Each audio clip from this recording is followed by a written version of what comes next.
இந்திய இராணுவத்தின் தாக்குதலில் உயிரிழந்த பயங்கரவாதிகளின் குடும்பத்தினருக்கு பாகிஸ்தான் அரசு தலா 1 கோடி ரூபாய் நிவாரணம் வழங்கும் அறிவிப்பு சமீபத்தில் பரபரப்பை ஏற்படுத்தியுள்ளது.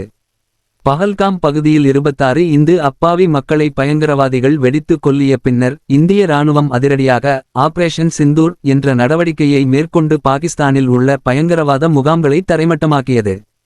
இந்த நடவடிக்கையில் நூற்றுக்கணக்கான பயங்கரவாதிகள் உயிரிழந்தனர். இந்த சூழலில் உயிரிழந்த பயங்கரவாதிகளின் குடும்பத்தினருக்கு பாகிஸ்தான் அரசு 1 கோடி ரூபாய்க்கு சமமான நிவாரணம் வழங்குவதாக அறிவித்தது சமூகத்தில் மற்றும் அரசியல் வட்டாரங்களில் விமர்சனங்களையும் சர்ச்சையையும் கிளப்பியுள்ளது. இந்த நிவாரணம் கொல்லப்பட்ட பயங்கரவாதிகளின் சட்டப்பூர்வ வாரிசுகளுக்கு வழங்கப்படும் என்று பாகிஸ்தான் பிரதமர் ஷெஹ்பாஸ் ஷெரீப் கூறியுள்ளார். இந்த அறிவிப்பின் பின்னணியில் உலகளவில் பயங்கரவாதியாக அறிவிக்கப்பட்ட மசூத் அசாருக்கு இந்த நடவடிக்கை அதிக ஆதரவை அளிக்கிறது என்பது குறிப்பிடத்தக்கது.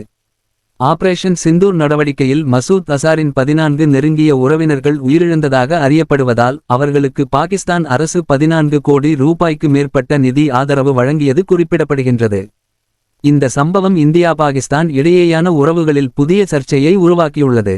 இந்தியா இந்த அறிவிப்பை பயங்கரவாதிகளுக்கு ஆதரவு தரும் முயற்சியாக கருதுகிறது மற்றும் இதன் மூலம் பாகிஸ்தான் அரசின் பயங்கரவாதிகளை ஆதரிக்கும் நிலைப்பாடு வெளிப்படுகிறது என விமர்சனம் செய்கிறது. அதே சமயம் இந்த விவகாரம் ஐக்கிய நாடுகளின் கவனத்தை ஈர்த்துள்ளது. உலக சமூகம் பயங்கரவாத எதிர்ப்பு நடவடிக்கைகளை ஒத்துழைத்து முன்னெடுக்க வேண்டிய அவசியம் மீண்டும் அற்றப்பட்டுள்ளது. பயங்கரவாதிகளின் குடும்பங்களுக்கு நிவாரணம் வழங்குவதை விட பயங்கரவாத செயல்களை முற்றிலும் தடுக்கும் நோக்கில் செயல்படுவதே முக்கியம் என வலியுறுத்தப்படுகின்றது. இந்த விவகாரம் இந்தியாவின் உள்நாட்டு பாதுகாப்பு, வெளிநாட்டு கொள்கை மற்றும் பிராந்திய அமைதி ஆகியவற்றில் அதிக விளைவுகளை ஏற்படுத்தும் வாய்ப்புள்ளது. இதன் மூலம் இரு நாடுகளுக்கு இடையேயான வாக்குவாதங்கள் தீவிரமாகி முன்னணி அரசியல் மற்றும் பாதுகாப்பு நிலைகளிலும் மாற்றங்கள் ஏற்படக்கூடும். இதுவரை இந்திய இராணுவம் மேற்கொண்ட ஆபரேஷன் சிந்தூர் நடவடிக்கை பயங்கரவாதிகளின் அடிக்கடி தாக்குதல் திட்டங்களை முற்றிலும் ஒடுக்கி இந்திய பாதுகாப்பை பலப்படுத்திய நடவடிக்கையாக மதிக்கப்படுகிறது. ஆனால் பாகிஸ்தான் அரசு இதற்கு எதிராக பயங்கரவாதிகளுக்கு நிவாரணம் வழங்குவதாக அறிவித்ததால் இந்த பிரச்சனை மேலும் தீவிரமாகி வருகிறது.